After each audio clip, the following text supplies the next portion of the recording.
What if I told you that one of the biggest financial secrets in the world isn't hidden in a vault, buried under gold, or locked behind government security clearances? What if the answer is sitting in plain sight, affecting every paycheck you earn, every grocery bill you pay, and every dollar you save? The United States government spends roughly $2 trillion per year more than it takes in. It runs on borrowed money. So, how exactly is that same country able to turn around and lend tens of billions of dollars to other nations? The answer starts with a keyboard, and it ends with the price of your groceries. Every week for the past month, the same question has appeared in the comments. Where does this money come from? And this is the question behind every headline that doesn't quite make sense. It's the question almost nobody in finance or Washington answers plainly. By the end of this video, you'll understand the entire machine from top to bottom. And once you see it, you can't unsee it. But first, a story. Because the system we live under today is a more sophisticated version of a machine that was built 300 years ago. In 1716, France was broke. King Louis XIV had just died and left the country buried under war debt it could never hope to repay. The treasury was empty, the economy was frozen, and into that desperation walked a Scotsman named John Law, a gambler, a charmer, and a man who had once been sentenced to death for killing someone in a duel and had to flee his own country to save his life. John Law had an idea so seductive that the French government handed him the keys to the entire economy. His idea was simple: stop using gold as money. Gold is heavy, gold is scarce, and there's never enough of it. Instead, create paper money. Let banks print currency whenever more is needed. For a while, it was magnificent. Paper money flooded France. Stock prices soared. Ordinary people became rich overnight. In fact, the word millionaire was coined in Paris during this period to describe people who became fabulously wealthy from John Law's system. Everything worked perfectly, right up until the moment people wanted their gold back. Because here's the thing about money created from nothing: it works perfectly as long as nobody asks for the real thing. The second they do, the illusion begins to crack. And in 1720, it collapsed. The paper money became worthless. France was burned so badly that it wouldn't trust paper money or even the word bank for nearly a century. Keep that story in the back of your mind, because the system we live under today is a more sophisticated version of John Law's system. We've simply become better at hiding the gold problem. Now let's return to our question. Where does the money come from? Let's start at the bottom, because everything else is built on top of it. The United States government spends more than it collects in taxes, not occasionally, every single year, and by a very wide margin. In a typical year, it spends roughly $2 trillion more than it takes in. So where does that missing $2 trillion come from? It borrows it. The government covers the gap by selling IOUs called Treasury bonds. A Treasury bond is nothing more than a promise. Lend the government money today, and it will pay you back later with interest. A 2-year bond pays you back in 2 years. A 10-year bond pays you back in 10. That's the entire product. For decades, these IOUs were considered the safest investment on earth because everyone assumed the United States would always pay its debts. So the world lined up to buy them.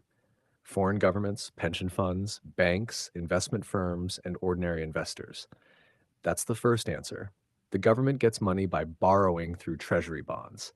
But that only pushes the question back one step. Who buys the bonds? And what happens when not enough people want them? That's where things get interesting. The government doesn't sell bonds on a website like eBay. It sells them through auctions. And here's the part almost nobody knows. The government doesn't simply hope buyers show up. It has a guaranteed list of buyers called primary dealers. These are major banks and financial institutions such as JP Morgan and Goldman Sachs. In exchange for special privileges and access, they are obligated to participate in treasury auctions. They're the buyers of first resort. They're the reason auctions clear even when demand is weak. Picture the machine. The government needs money. It creates treasury bonds and auctions them. Primary dealers buy them. The government gets its money. Everyone goes home happy. But those dealers don't want to hold all that debt forever. So they sell those bonds to pension funds, foreign governments, institutions, and investors. This is called the secondary market. And the secondary market is where the real story begins. There's one simple rule you need to understand. When lots of people want to buy bonds, prices go up and interest rates go down. When lots of people want to sell bonds, prices go down and interest rates go up. Prices and yields always move in opposite directions. Imagine a bond that pays $50 per year. If it costs $1,000, that's a 5% return. But if fear hits the market and that bond drops to $800, you're still getting $50 per year. Now your return is much higher. The yield rose because the price fell. Scale that up across the entire market. When confidence is high, bond prices stay elevated and governments borrow cheaply. When investors start selling, bond prices fall and borrowing costs rise. That interest rate is called the yield, and it may be the single most important number in the global economy. Here's another misconception. Many people think the Federal Reserve sets all interest rates. It doesn't. The Fed controls the overnight lending rate between banks. That's the rate you hear about in the news. But mortgage rates, business loans, long-term government borrowing costs, and many other rates are heavily influenced by Treasury yields. Those yields are set by markets, by buyers and sellers, by supply and demand, not by the Fed. That's why the Fed can cut rates while mortgage rates still rise.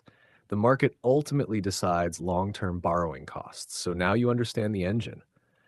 The government borrows through auctions. Primary dealers support those auctions. Bonds trade in the secondary market, and the market determines borrowing costs. But what happens when yields climb so high that the government can't comfortably afford them? This is where money is actually created. When buyers disappear and bond prices begin falling too far, the Federal Reserve can step in and buy bonds. And the Fed doesn't need tax revenue to do it. It doesn't need savings. It doesn't need to borrow. It creates new dollars electronically and uses them to purchase bonds. No printing press, no trucks full of cash, just numbers entered into a computer. The primary dealers are the buyers of first resort. The Federal Reserve becomes the buyer of last resort. When you hear the term quantitative easing, or QE, this is essentially what it means. The creation of new money to purchase financial assets, including government debt. So now we have our answer. The government borrows money by issuing bonds, and under certain circumstances, the central bank can create new money and purchase those bonds. Now let's take the next step. If the United States borrows trillions every year, how can it lend money to other countries? Over the past several years, foreign central banks have relied on arrangements known as swap lines. A swap line allows one central bank to obtain dollars from another central bank, typically the Federal Reserve, in exchange for its own currency and an agreement to reverse the transaction later. How can a country running persistent deficits provide dollars to others? Because the dollars involved aren't pulled from a vault. They're created through the central banking system. The contradiction disappears once you understand the keyboard. A person who is broke can't lend out savings he doesn't have. But an institution with the power to create money operates under a different set of rules. Now, some people ask, why don't countries simply use treasury bonds as collateral and borrow normally? They can. That's often done through repurchase agreements or repos. But large-scale selling or financing of treasury holdings can create pressure on bond markets.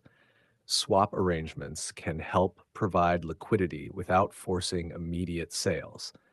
Others ask, isn't this the Treasury's job? The Treasury and the Federal Reserve are different institutions.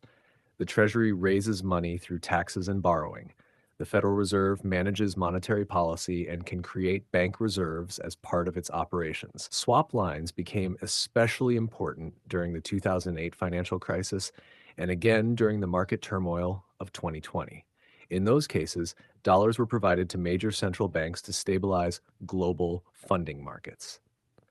The key point is that these arrangements were generally temporary. The transactions were reversed, the dollars were withdrawn from the system. The process didn't necessarily create a permanent increase in the money supply. But here's where the debate begins. What happens if temporary measures become permanent?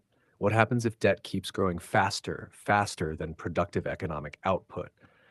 What happens if new money remains in circulation year after year?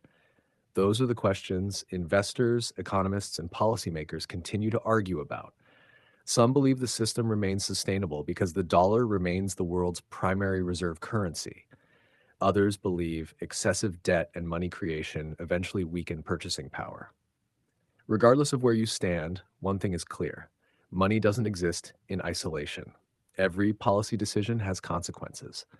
When governments borrow, when central banks intervene, when financial markets are stabilized, someone ultimately bears the cost and someone receives the benefit. And those effects eventually show up in everyday life, sometimes in asset prices, sometimes in housing, sometimes in wages, sometimes in inflation. That's why understanding this system matters, because whether you follow finance or not, finance follows you.